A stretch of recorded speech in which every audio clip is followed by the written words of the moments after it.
Uma virada histórica. A seleção japonesa jamais havia vencido o Brasil. E desta vez, hoje pela manhã, na capital japonesa, o Japão de virada bateu o Brasa 3-2. O Brasil começou muito bem. Primeiro tempo foi de excelência. Aos 25 minutos, após bela troca de passes no ataque, Bruno Guimarães, está jogando demais o Bruno Guimarães, tocou na medida pro Paulo Henrique, lateral do Vasco, ex-Galo, lembra dele? Jogou no Atlético. Paulo Henrique abriu o placar para o Brasil. Estreia dele como titular e marcando gol. Aos 31 minutos, Brasil de novo. Outro gol do Brasa. Lindo passe de cobertura de Lucas Paquetá. Gabriel Martinelli só completou fazendo 2-0 Brasil. Depois desse primeiro tempo muito bom, a segunda etapa foi diferente. O técnico Ancelotti fez alterações, dando oportunidades a outros jogadores. Mas aí, um apagão da seleção brasileira. Duas falhas terríveis do zagueiro Fabrício Bruno do Cruzeiro. Logo aos 6 minutos, o Japão fez o primeiro. Fabrício Bruno foi sair jogando dentro da área, todo torto, errado. Deu passe no pé de Minamino, que fez o primeiro gol da seleção japonesa. Já aos 16 minutos, outro gol do Japão. Desta vez, cruzamento na área. O atacante Nakamura chutou de primeira. O Fabrício Bruno, de novo, foi tentar tirar, mas acabou mandando a bola pro gol, dando o empate, então, ao Japão 2-2. Já aos 21 minutos, reação do Brasil. Matheus Cunha até fez o gol, mas o juiz anulou o gol por impedimento no início da jogada. 3 minutos depois, quase o terceiro do Japão. Atacante Ueda ganhou no alto do Fabrício Bruno, cabeceou, bola desviou nele, Fabrício, e bateu no travessão. Já no lance seguinte, a virada da seleção japonesa no escanteio após um cruzamento na área. De novo, Ueda cabeceou, bola em cima do goleiro Hugo, tentou defender, mas acabou desviando, a bola foi pra dentro do gol. Falha do goleiro do Corinthians no terceiro gol, gol da virada da seleção do Japão. Placar final 3-2 para a seleção japonesa. O zagueiro Fabrício Bruno conversou com o Wellington Campos, está lá em Tóquio, Wellington, no Japão, e traz esse registro com o zagueiro do Cruzeiro profundamente abatido. Sentiu mesmo os 2 erros na partida, mas não fugiu da responsabilidade, reconheceu a atuação ruim e muito emocionado, quase que chorando. O Fabrício Bruno deu essa entrevista que você acompanha aqui na Itatiaia. Eu já tinha a logística programada, né? Então eu vou cumprir a logística que tinha da seleção. O Cruzeiro até tentou fazer com que eu voltasse antes, mas não foi possível por causa dessa indisponibilidade de voo. Mas tudo certo, confio plenamente em todo mundo que está em Belo Horizonte para fazer mais um grande jogo e conquistar um resultado positivo. Que lição hoje o jogo do Brasil? Cara, lição de aprendizado Talvez não, com certeza um lance de infelicidade minha. Eu assumo responsabilidade, acho que é importante nesse momento porque acho que me engrandece como jogador e como homem. Talvez seja nesses momentos que tiramos as lições e sem dúvida nenhuma eu acho que é um lance que fica marcado, mas acima de tudo tenho que ter a clareza e acima de tudo resiliência para passar por esses momentos. Talvez as pessoas não podem ser covardes de querer criticar por um lance que infelizmente aconteceu. Isso, infelizmente, vai acontecer com quem está lá dentro. Para acontecer tem que estar lá dentro. Infelizmente hoje foi meu dia, mas acima de tudo agradeço a confiança de todos os atletas, a comissão técnica, o mister que sempre me deu confiança, sempre acreditou no meu trabalho. Então agora é voltar ao meu clube e continuar se dedicando em busca de novas oportunidades. O que aconteceu? Cara, foi um lance onde minha bola ficou em cima do meu pé e acabou que depois eu não tive força para executar a ação. Mas tudo bem, agora é filtrar, analisar tudo e seguir adiante.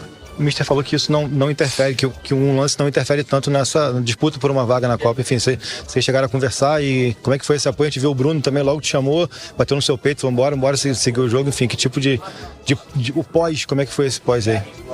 Talvez é natural da minha parte ter o sofrimento, né? Eu acho que é normal e também é entendível por tudo que se passou. Mas é o que eu falei, acho que um lance não me define como jogador e muito menos a minha carreira. Sou um cara que sempre trabalhei para estar aqui. Quem me acompanha desde lá de trás sabe tudo que eu passei para estar aqui hoje. A minha família, minha esposa, meus filhos, meu pai, minha mãe, meu irmão, são pessoas que estão sempre mais no meu dia a dia e sempre me me dando força e confiança. Quando eu chego, a primeira mensagem que eu pego da minha esposa me dando confiança e acima de tudo, me jogando pra cima. Mas acima de tudo aconteceu, cara. O mister mesmo, depois da coletiva, ele passou lá no vestiário, me deu um abraço, pediu pra eu ficar tranquilo que Deus tá comigo. E também o Casemiro me deu muita confiança no vestiário. Então, assim, peço desculpa. Eu acho que é o mínimo que eu posso fazer, é pedir desculpa ao torcedor. Mas acima de tudo, tem muita seriedade e resiliência do jogador que eu sou e o quanto eu trabalhei pra estar aqui. Aí estão as palavras, hein, de Fabrício Bruno, direto do Japão, no registro do Wellington Campos, na zona mista em Tóquio. Portanto, confirmado a informação de que Fabrício Bruno está mesmo fora do clássico de amanhã. E acho que depois, né, do que aconteceu hoje também não faria nem sentido, né? Bastante abalado com os erros na partida de hoje, o Fabrício Bruno. Já o Paulo Henrique, lateral direito do Vasco, foi dispensado pelo Atlético, estreou como titular com a camisa da seleção brasileira e deixou dele. Vamos ouvir o Paulo Henrique também com um gostinho ruim, amargo, da derrota de hoje para o Japão. Sai chateado aqui por conta do resultado. Tínhamos a vantagem de 2-0 e tínhamos que ter um pouco mais de atenção. Infelizmente não aconteceu, mas a gente segue trabalhando, preparando, pensando lá na frente, pensando no ano que vem na Copa. E vamos seguir trabalhando, seguir corrigindo nossos erros e pensando lá na frente. Como data FIFA para novembro agora, você acha que esse resumo que você faz como atleta, você acha que foi um bom papel? Você acha que em novembro você vai estar aqui de novo? Cara, isso aí eu deixo na mão de Deus. Não sei o que o Mister achou, o que avaliaram. O Brasil gostou. Bom, que bom então. Espero estar. Vou continuar trabalhando firme durante esse tempo aí lá no Vasco para que eu venha ter mais oportunidades de estar vestindo a camisa da seleção. Eu espero sim ter uma outra oportunidade, mas vai depender muito do que a gente vai continuar fazendo ali no clube. Queria que você falasse do seu gol. Cara, fui muito feliz ali na movimentação. Uma triangulação ali com o Lucas, com o Bruno. E um excelente passe do Bruno ali também para me deixar na cara do gol e da finalização. Foi algo que foi mais no momento. É óbvio que trabalhamos isso aí nos poucos dias que tivemos, mas mérito bastante do Bruno, que achou um excelente passe ali. A gente que conhece um pouquinho da sua história sabe que gostinho gostoso isso aqui, né? Coroando aquele cara que teve tanta perseverança. Com certeza. Trabalhei muito, a minha vida toda para chegar nesse momento, para vestir a camisa da seleção, e hoje foi um dia muito especial para mim, individualmente falando, por conta do gol. Volto a falar, primeiramente o coletivo, queríamos ter vencido a partida, mas vamos seguir trabalhando para que tiver a oportunidade de vestir a camisa da seleção, eu possa estar honrando ela todos os dias que eu vestir ela.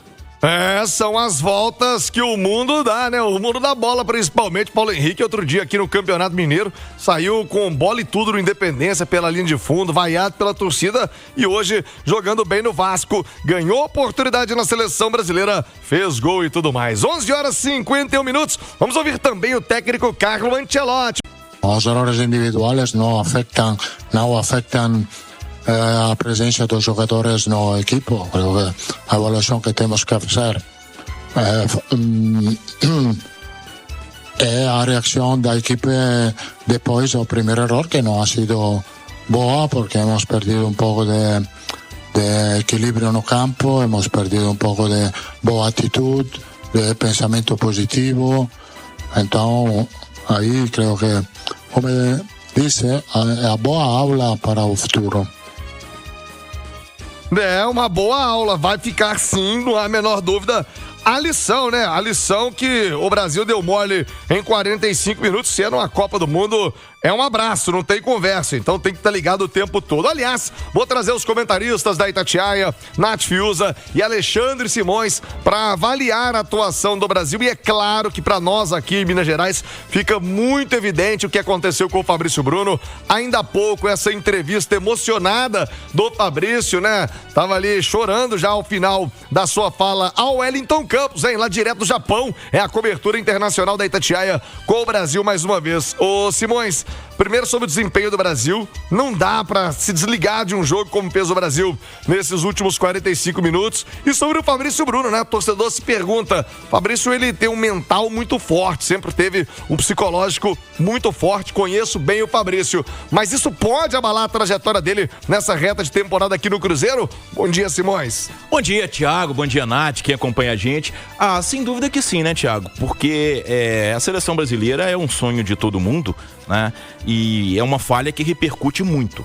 Tá? É uma falha que repercute muito. Eu acho até que no segundo gol do Japão ele não falha, ele tenta cortar a bola, tanto que o gol foi dado pro japonês, né? Ele tenta cortar a bola, que já ia entrar de qualquer maneira, e acaba que a bola, ele não consegue evitar a marcação do segundo gol. Mas é uma falha muito grotesca, né? É uma falha muito grande quando a gente pensa num nível de seleção brasileira. Não apaga a grande temporada que ele está fazendo, de forma alguma, tá? Não sei qual vai ser a repercussão com o Ancelotti. É um treinador que vem do mercado europeu e o pensamento lá é diferente. Até agora, todas as repercussões que a gente tem é do Ancelotti dizendo que isso não interfere nas decisões dele. E acho que o Fabrício Bruno segue na briga. O desafio dele é virar essa página, né, e seguir mostrando o grande futebol que ele vem mostrando no Cruzeiro, porque foi isso que o levou à seleção brasileira, né? O que leva o jogador à seleção é o que ele apresenta no seu clube. A gente ainda tem uma data FIFA agora em novembro, vamos ver o que vai acontecer. Mas eu acho que o grande desafio do Fabrício Bruno é superar esse momento, talvez um dos mais difíceis da carreira dele, porque você falhar num jogo de seleção brasileira e essa falha determinar uma virada, porque ali eu acho que começa tudo, né, Thiago? Estavam 2-0 e de certa forma até administrável, né? De repente comete uma falha muito grave e a partir daí o Japão cresce no jogo, sem dúvida nenhuma. Já vinha tendo um desempenho melhor na segunda etapa, mas sem dúvida nenhuma aquele gol ali deu muita força à equipe japonesa. É desejar sorte ao Fabrício Bruno, cabeça no lugar. Repito, isso não apaga a grande temporada dele, mas sem dúvida nenhuma é uma marca, principalmente quando se pensa em seleção brasileira. Ô, Nath Fiuza, a defesa do Brasil conta com bons nomes, né? Eu acho que o Ancelotti já tem até ali uma base formada. Não sei se a atuação de hoje, a gente geralmente fala em carimbar o passaporte, se a atuação de hoje iria rasgar o passaporte do Fabrício Bruno, que era a sua avaliação, e a repercussão, né, se é que vai ter impacto na atuação dele no Cruzeiro. Lembrando, pra você que ligou o rádio agora, Fabrício Bruno já confirmou de viva voz que o Cruzeiro tentou de todas as maneiras, junto com a CBF, levá-lo para o jogo de amanhã, mas não será possível o retorno dele, hein, Nath Fiuza? Bom dia! Bom dia, Thiago. Um abraço, viu? A você, a quem nos acompanha aqui no Rádio Esportes. Boa terça-feira a todos, também o Alexandre Simões.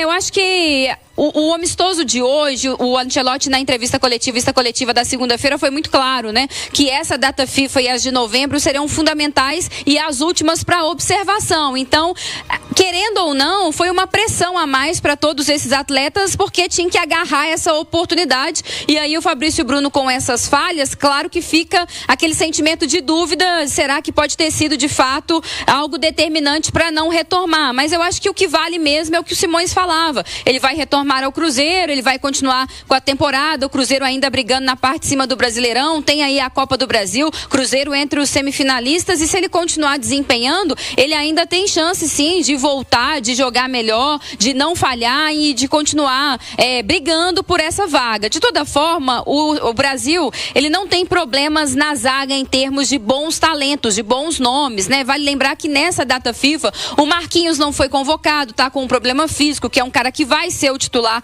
do Ancelotti, muito provavelmente. Então tem todas essas questões ainda a serem avaliadas. Eu não vou condenar a carreira do Fabrício Bruno ou do Hugo Souza, como tenho visto nas redes sociais desde que o jogo terminou, por causa de um lance, por causa de um jogo. Para mim, o primeiro gol do Japão, que é o erro na saída de bola do Fabrício Bruno, ali é um erro individual, é um erro de falta de concentração, é um apagão mesmo que aconteceu, né? Até sem muita necessidade o Brasil tá fazendo aquela saída de de bola curta, porque eram 5 jogadores do Japão pressionando. Mas ali é um erro do Fabrício Bruno. Agora, o segundo gol do Japão, para mim, eu acho que a conta tem que ser dividida, né? O Japão, eu falava no pré-jogo, tem como a sua jogada mais forte, a jogada de velocidade, explorando os espaços pelo lado do campo. O Japão tinha na sua escalação 2 alas de muita velocidade, de muita explosão, um de cada lado. Eles começam a jogada pelo lado esquerdo, inverte o jogo para o lado direito. Os 2 laterais do Brasil, nenhum dos 2 participa ali na marcação. O Minamino recebe ali, na verdade o Nakamura, né, que faz o segundo gol, recebe livre de marcação. O Fabrício Bruno tenta tirar a bola, mas acho que ela já entraria de toda forma. E é um apagão do Brasil no segundo tempo. Mais do que o resultado importava o desempenho, mas o fato de ser a primeira derrota do Brasil na história para o Japão acaba pesando também como uma marca bem negativa, né? É muito marcante, né? Muito marcante, simbólico. Primeira derrota na história para a seleção japonesa, que aliás tem seus méritos, né? Vem crescendo. Futebol no Japão vem tendo um bom desempenho. Agora, meio-dia, marcou o sinal eletrônico. Tudo dito de seleção brasileira. Aliás, o Wellington Campos está com a gente. Vamos trazer o Wellington, né? Que tá lá no Japão. O correspondente da Itatiaia na Ásia, nesses 2 amistosos. A Itatiaia esteve com o Brasil na Coreia, a Itatiaia esteve com o Brasil no Japão, está lá ainda, né? Em Tóquio, e é pra lá que nós vamos na cobertura da Itatiaia, da mais ouvida do Brasil, da mais respeitada também, por entre outras coisas, por estar sempre em loco, trazendo a informação, trazendo todos os detalhes daquilo que acontece, que importa pro futebol mineiro. Wellington Campos, Fabrício Bruno não volta mesmo, né? Vai ficar por aí mais um tempo até chegar aqui ao Brasil. Como é que fica a preparação da seleção brasileira? Novembro tem mais, né, Wellington? Alô, Thiago. Alô, amigos da Itatiaia. Pois é. A seleção brasileira conclui então as 2 datas FIFA aqui na Ásia, com uma vitória excelente em cima da Coreia do Sul, um bom primeiro tempo com um time bem modificado, e na segunda etapa os japoneses jogaram bastante e conquistaram inclusive um troféu que estava em disputa, parecia que tinham ganhado a Copa do Mundo. Bem, vários jogadores estão viajando agora pela madrugada. O Real Madrid, por exemplo, colocou um voo fretado para os seus jogadores para a Espanha. Já a CBF tentou de todas as maneiras colocar o Fabrício Bruno num voo da madrugada para que ele voltasse a tempo de jogar o clássico, mas não conseguiu. A classe executiva estava lotada e dessa maneira ele viajará com os demais membros da comissão técnica e os jogadores também. Então agora é esperar. A CBF vai programar e anunciar amanhã, provavelmente, os jogos amistosos de novembro, com Senegal e Tunísia na Europa. Falamos aqui de Tóquio com a seleção brasileira, com o apoio da Auto Cidade. Pensou peças, pensou auto, pensou Auto Cidade. Voltamos com você, Thiago. Muito obrigado, Wellington Campos. Obrigado à Auto Cidade pelo apoio aí na cobertura do Wellington Campos, que volta agora ao Brasil. Bom retorno a você, Wellington. Parabéns pelo trabalho.